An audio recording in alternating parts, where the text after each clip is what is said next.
And there's this thought process, right? A lot of people will say that, if you don't, commit to achieving your goals, it's because you're not motivated, or you don't want it bad enough. You just, you're lazy, right? And things like that. And, I knew for me, I wasn't lazy at all. I'm putting in a lot of work in the things that I'm doing. I'm anything but lazy, and I definitely want it bad enough. I have every reason to be making a change. But, for whatever reason, I knew up here what I needed to do, but I couldn't get myself to do it. And if I could get myself to do it, I couldn't do it consistently. So I'd, do good for a while, and then I'd fall off, right? Start, stop, all that kind of stuff. And I had every reason I could justify why, until I started to look at my language.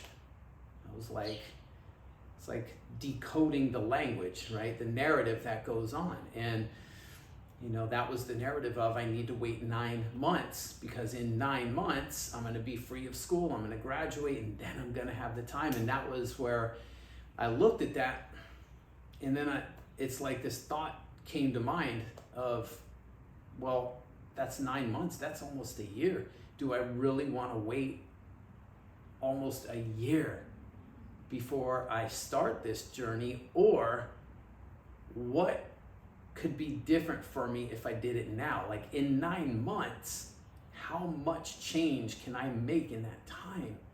And do I really want to wait? And the more I thought about it, the more it just clicked. I'm like, there's never going to be a right time. There's no reason I can't work out. There's no reason I can't, follow a nutrition plan. There's no reason I can't put these changes together. It's just a question of, am I willing to make the time to, and to make the commitment to myself to do it? And that was all I needed.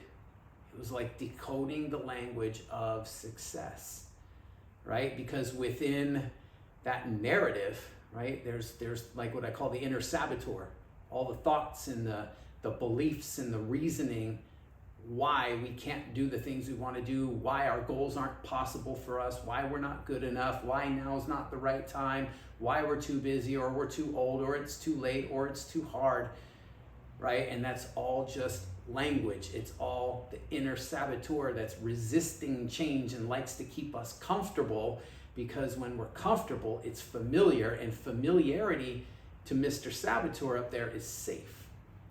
And that's the job of the brain and the saboteur there, is to keep us safe. So when we venture out into something different that's unfamiliar, it feels uncertain, and what's uncertain is perceived as unsafe.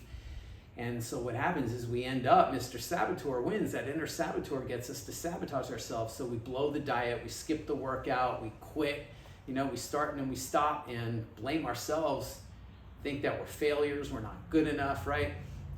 Say every, bad thing possible, call ourselves the worst things possible. We're the most critical on ourselves. We're more critical of ourselves than we are probably anybody else.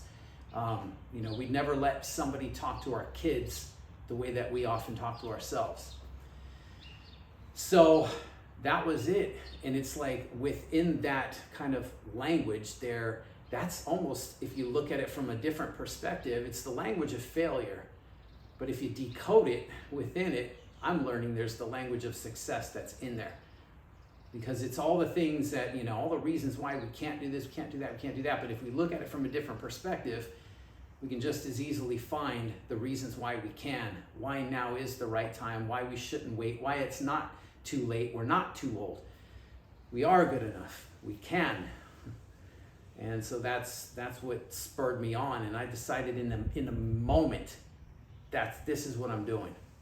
Like, that's it. That was all it was. I didn't need any extra motivation. I didn't need any secret strategies. I didn't need a self-help book. I didn't need a vision board. I didn't need to repeat positive affirmations or mantras or meditate or whatever. Nothing against those things. I didn't need any of it, though.